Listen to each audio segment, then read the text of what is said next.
Hello बच्चों, कैसे हैं आप लोग। आई होप दैट बढ़िया ही होंगे। स्वागत है एक बार फिर से आपके अपने ही YouTube channel CBSE DJ coaching में। पिछली वीडियोस में हमने क्या देख लिया था, 5th क्वेश्चन 5वां क्वेश्चन देख लिया था। अभी हम लोग क्या देखेंगे, 6th क्वेश्चन देखेंगे। क्या दे रहा है जी, Given the linear equation 2x plus 3y minus 8 is equal to 0, write another linear equation in two variables such that the geometrical representation of the pairs of formed is intersecting lines वाला, second parallel lines, third coincident lines. तो आइए जी पहले Hindi medium वाले देख लेते हैं, उसके बाद मैं क्वेश्चन को समझाऊंगा क्या क्वेश्चन कह रहा है। तो देखिए जी क्या कह रहा है, 6th क्वेश्चन क्या कह रहा है हिंदी मीडियम वाले देख लें।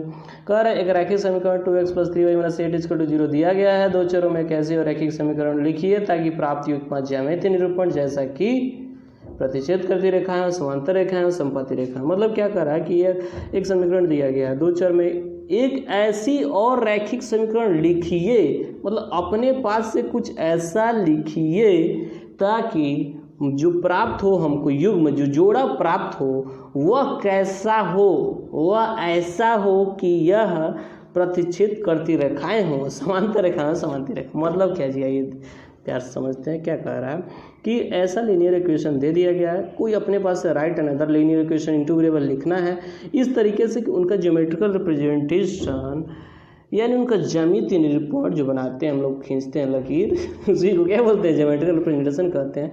इस तरह से बने कि वह क्या हो जाए, यह और जो हम लोग लिख रहे हैं वो इंटरसेक्टिंग लाइन्स हो, पैरेलल लाइन्स, कोइंसिडेंट लाइन। तो हम लोग ये जानते हैं इसके लिए क्या होना चाहिए, A1/A2, B1/B2 और C1/C2।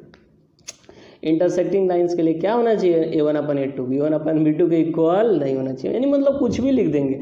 मान लेंगे भैया यह क्या दे रहा है, A1 या B1 और C1 दे रहा है, तो इससे कंपेयर करके कुछ ऐसा A2 B2 C2 लिखेंगे कि वह क्या हो, वह इसके मतलब A2 B2 बराबर ना हो B1, उसका जो रेशियो बने, मतलब उसका जो अनुपात बने A1/A2 का, वो B1/B2 से फिट ना हो पाए, तो इंटरसेक्टिंग लाइन बन जाएगा। दूसरा क्या बन रहा है, पैरेलल लाइन।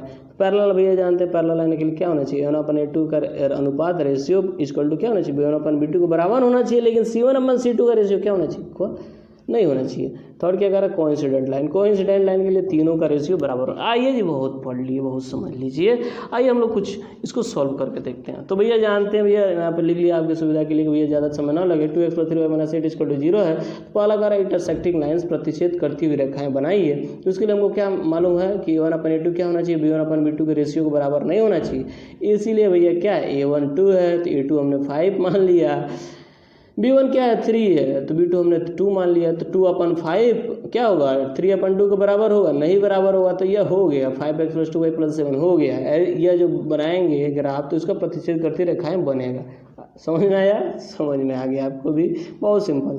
दूसरा क्या कह रहा है, पैरेलल लाइंस बनाइए, समांतर रेखाएं। तो भैया जानते हैं पैरेलल लाइंस के लिए क्या होना चाहिए, 1/A2 समांतर रेखा के लिए B1/2 के तो बराबर होना चाहिए, लेकिन B1/B2 क्या होना चाहिए, C1/C2 के इक्वल नहीं होना चाहिए। तो भैया जानते हैं कि भैया इन दोनों का रेशियो इक्वल ले लो, लेकिन इन C1/C2 का रेशियो इक्वल नहीं होना चाहिए। तो भैया जानते हैं कि कुछ भी ले लेते हैं। 2 है तो भैया हमने 6 ले लिया, 2/6 क्या होगा, 1/3 आता है, तो आगे वाला भी क्या होना चाहिए, 1/3 आना चाहिए। तो 3y है तो इसलिए 9y ले लिए भाई, 3/3 1/3 1/3 आता है काटने पे। और भैया देखिए 8 है तो 9 7 6 5 कुछ भी ले लो, क्या नहीं आना चाहिए, 1/3 नहीं आना चाहिए। तो आई होप दैट समझ में आएगा। 6 + 9 + 9 = 0 हो जाएगा। तीसरा क्या कर रहा है भैया, कोइंसिडेंट लाइंस कर रहा है। कोइंसिडेंट लाइंस का जानते हैं भैया क्या होता है, संपाती रेखाओं के लिए हमको क्या होना चाहिए, तीनों बराबर होना चाहिए। तो तीनों का रेशियो इक्वल होना चाहिए, A1/A2 B1/B2 C1/C2। इसलिए हमने क्या ले लिया, 4x + 6y - 16। यानी देखेंगे तो इससे तुलना करेंगे तो भैया क्या है, 2x है या 4x है, तो 2/4 क्या होता है, 1/2 होता है। 3/6 क्या होता है, ये भी 1/2 होता है। 8/6 क्या होता है, अभी 1/2 ही होता है। तो आई होप दैट आपको समझ में आ गया। आइए जी नेक्स्ट क्वेश्चन की बात करते हैं, 7वें क्वेश्चन की। क्या कर रहे हैं 7वां question, draw the graphs of the equation x - y + 1 = 0 and 3x + 2y - 12 = 0।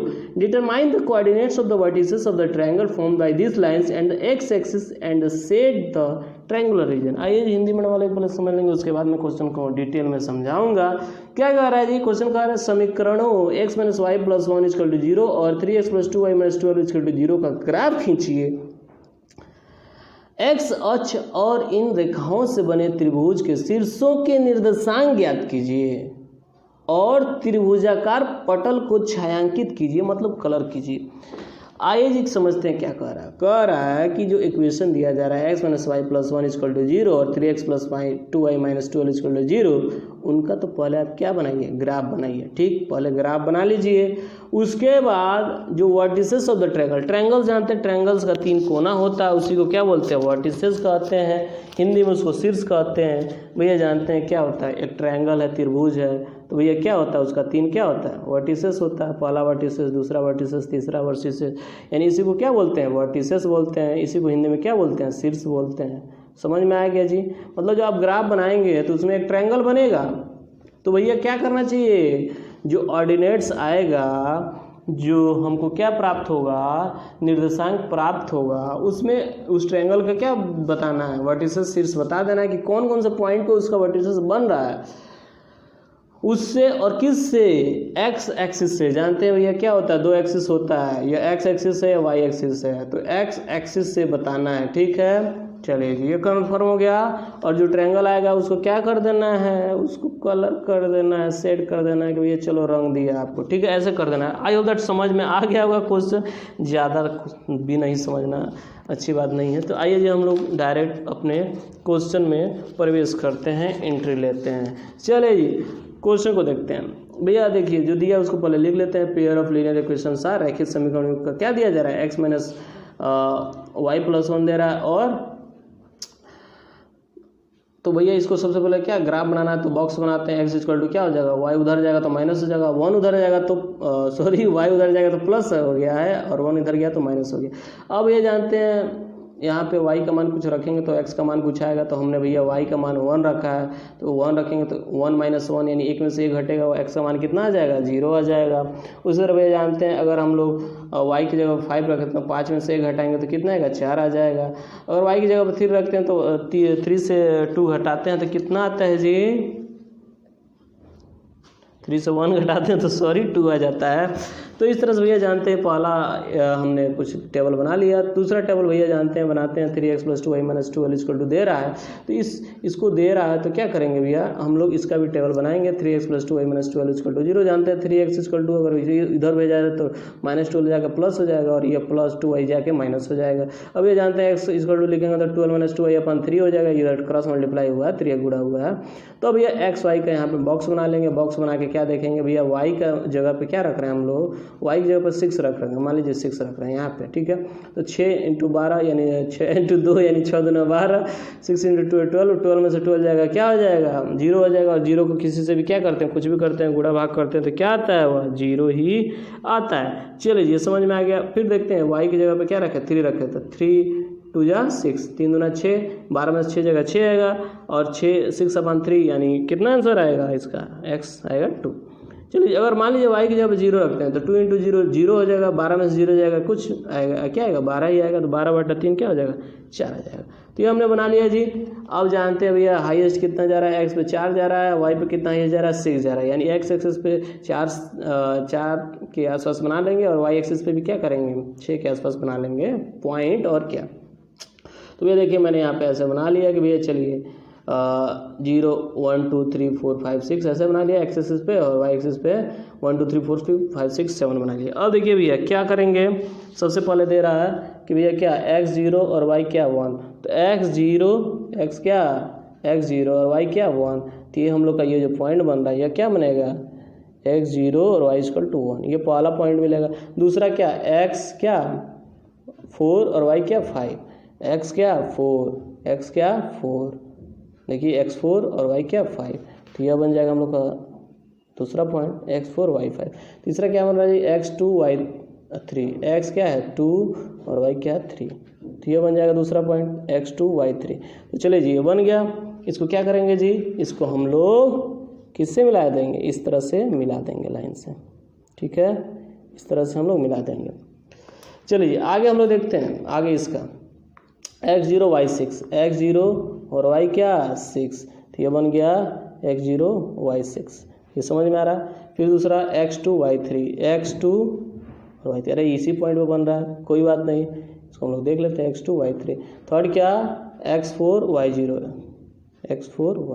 तो ये बन गया जी। तो ये देखिए पॉइंट को मिलाते हैं। तो जानते भैया पॉइंट को मिलाना ज़रूरी होता है, तो भैया पॉइंट मिलाएंगे। तो चलिए इसको थोड़ा अलग से मैं बना ले रहा हूँ। तो भैया जानते हैं इस पॉइंट को मिला लेंगे, तीनों पॉइंट को, तो ये हमारा बन जाएगा। अरे मैंने यहाँ पर लिखा नहीं है, 4 और 0। चलिए जी, तो ये बन गया जी, 2 पॉइंट हमने बनाया तो बन गया। लेकिन क्वेश्चन में क्या कह रहा है, बताइए कि भाई वर्टिसेस में बताना है, वर्टिसेस भी बताना है। वर्टिसेस एक्सिस पे जो पॉइंट यहाँ पे छूट रहा है उसको क्या करेंगे, एक्स एक्सिस पे मिलाएंगे।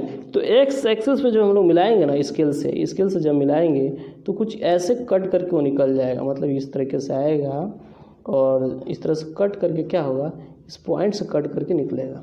तो देखिए भैया यहाँ पर जो देख रहे हैं ना, बीच में क्या बन रहा है, एक ट्रायंगल बन रहा है। ट्रायंगल बन रहा है जी, बिल्कुल बन रहा है, ये ट्रायंगल बन रहा है ना, यह देख रहे हैं, देखिए ये ट्रायंगल बन रहा है। तो देखिए भैया वर्टिसेस भी पूछ रहा है, वर्टिसेस। तो देखिए पहला कोना यही ना मैंने बताया जी, वर्टिसेस यानी शीर्ष यही ना होता है, 1 2 3। तो देखिए एक्सिस पे क्या है, यह वर्टिसेस है, दूसरा वर्टिसेस क्या है, यह है, तीसरा वर्टिसेस यह। तो देखिए पहला वर्टिसेस तो 4 0 हो गया, दूसरा 2 3 हो गया, थर्ड देखिए यहाँ पे देखिए यह 0 के उधर लेफ्ट हैंड साइड में जानते हैं एक्सिस में क्या होता है, माइनस शुरू होता है, और वाई एक्सिस पे नीचे क्या होता है, माइनस शुरू होता है। तो इधर -1 होगा, भले क्या है y 0 है लेकिन x एक्सिस क्या है, -1 0 है। देखिए भैया 3 कोना मिल गया, 3 वर्टिसेस मिल गया। तो देखिए अब ये जानते हैं इसका सोल्यूशन क्या है, ये जानते हैं भैया एक्स वाई है, तो यहाँ पे जिस पॉइंट पे इंटरसेक्ट करता है उसका सोल्यूशन होता है। तो x = 2 है, y = 3। तो भैया ये तो मिल गया हमको, x = 2 y = 3, ये तो सोल्व हो गया। Coordinates of the vertices of the triangle are क्या, 2 3 4 0 और -1 0। त्रिभुज के शीर्षों के निर्देशांक क्या होंगे, त्रिभुज के शीर्षों के निर्देशांक वाला पॉइंट 2 3, दूसरा 4 0 -1 0। सो आई दैट आपको समझ में आएगा। कैसा लगा वीडियो आप कमेंट करके जरूर बताएंगे, अच्छा लगा तो दोस्तों के साथ शेयर कर दीजिएगा, और नया हो चैनल पर तो सब्सक्राइब कर लो यार, कहाँ जाओगे, जहाँ जाइएगा हमें पाइएगा। तो आज के लिए बस इतना ही इस वीडियो में, मिलते हैं अगले वीडियो में। टेक केयर, बाय बाय, सबा खैर।